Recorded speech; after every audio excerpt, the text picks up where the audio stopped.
Hi, Gregg Perry, the historic preservationist. Welcome to our third in our series of New Jersey's oldest colonial tavern, the Sign of the Key Tavern. And we do this in celebrating America's 250th anniversary this year in 2026. Um, just a little side note here: we're back at the supper table, but we have a bottle of wine and a glass, and um, talking a little bit about what was served at the tavern as far as beverages.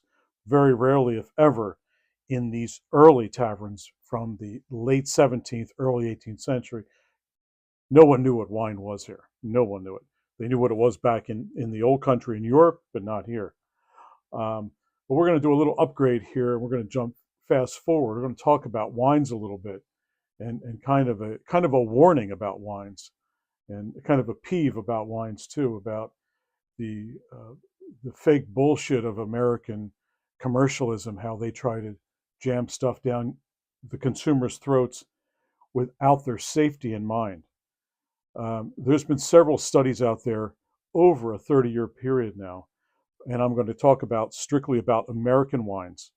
Okay, American, New Zealand, Australian wines like Barefoot, all these wines.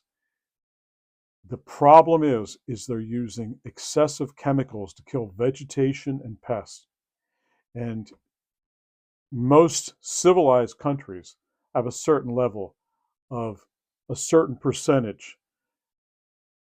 I have 2 degrees in science, but I'm not going to give you the technical terms of these chemicals. You can take this further and look it up for yourself. But there's 2 to 3 chemicals um, in these chemicals that are put to kill vegetation and to control pests. They've been linked to Parkinson's in a huge way. So you look it up, um, and you'll find this in the American, Australian, and the New Zealand wines in particular. So there's no regulations on how much can be used. There's no maximum limits by the FDA. I'm not sure we have an FDA anymore as far as chemical use, because just a week ago they're going to start. This stuff has been banned that goes into a Roundup. They're starting to use this again, starting to produce it. It's been banned, certain chemicals, for a number of years now, 35, 40 years, and our government has just gave the okay to put these back in use. The problem is they've been being used in wines, whether it's your local winery in Delaware, Pennsylvania, New Jersey, Maine, doesn't matter. Heavy, toxic chemicals. The biggest offender right now, arsenic. You're going to find arsenic at 500 times the local levels that would be allowed if, say, somebody sold you spring water. They gave you spring water in a restaurant, you buy spring water. If it's really spring water, which we don't know, but it's supposed to have, it's having 500 times the arsenic in a bottle, in a glass of wine. Uh, Hard to conceive. It's off the charts. It goes toward a Parkinson's disease. So look it up. And beyond that, it's not really wine. It's these local wineries. They buy concentrates. They buy the dregs, the bottom of the huge cask, the 500-gallon cask. They buy gallons and gallons of it, and it comes to their quote startup wineries. So these wineries are like a little franchise. You go on the internet and say, "Oh, I think let's open a winery," and you buy a package. You put 3, 4, $500,000 out, and you buy all the fake equipment to start a winery. But what in the end, what do? You go out and you buy the concentrate from California, basically. That's where it comes from.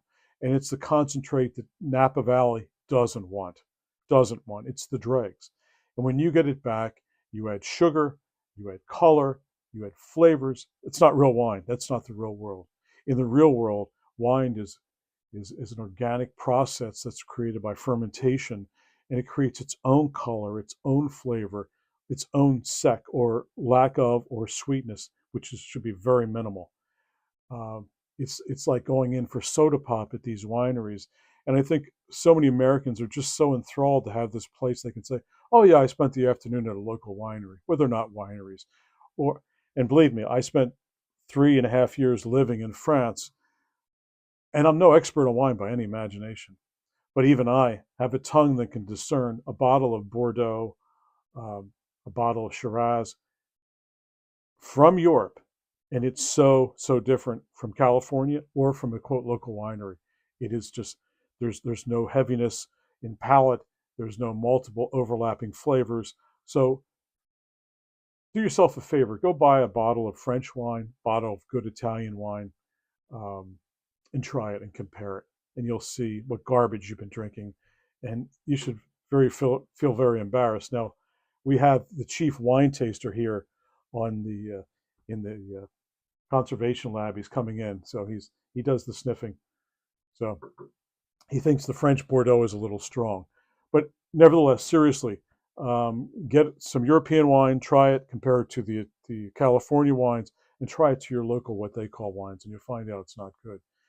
Um, but it's all about the pesticides being used, the herbicides being used, and 3 or 4 select chemicals in those that we're actually starting to produce now.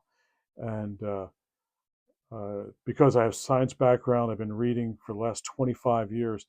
If you went out and you sprayed 2 or 3 bottles of Roundup in a pump spray, which you can buy, and you got a little breeze coming back at you, those molecules, those aerations of molecules you ingested, 20 years later, 15, they can set something in motion in you to start Parkinson's.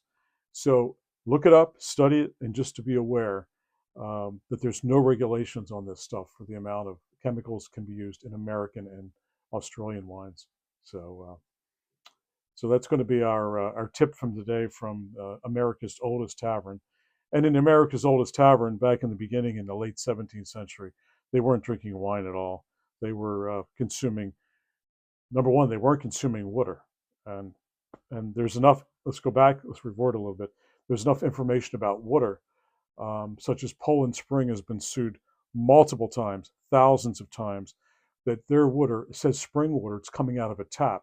So they were frequently stopped by the state government of Maine. They stop at their place and they find that they're filling their bottles with tap water.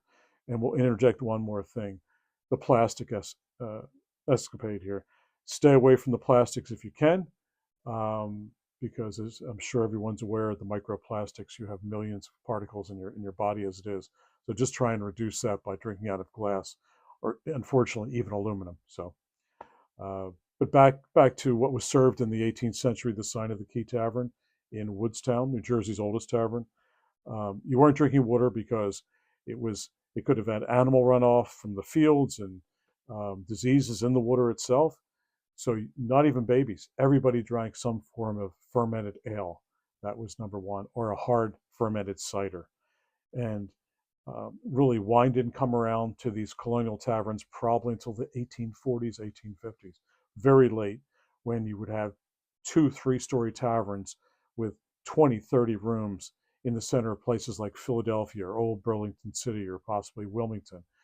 That's when you would have had wine making its way into the scene as far as a beverage, a possible beverage. But otherwise, it was pretty basic stuff and pretty horrific to drink at that, even that. So, but just imagine the travelers. We just frequently did a piece about traveling in the 18th century. Just imagine if you were traveling in a ship, in a boat over across the Atlantic. We'll call them a ship, 40, 50 feet, and the water goes bad. The water goes bad halfway over. You know, you're hitting headwinds and you're 2 or 3 weeks behind, and there's no more fresh water. And you know, you have to drink wine. You may have to be subjected even to drink urine, to ingest some of your own urine to get hydrated, you know, and save it, re-drink it with some of the bad water. So this travel was very, very difficult, and spoiled food for that matter. So anyway, so cheers to New Jersey's oldest tavern. It's 357 years old in 2026, and celebration to America, its 250th anniversary. Gregg Perry, the historic preservationist, signing out. Thanks everyone for viewing.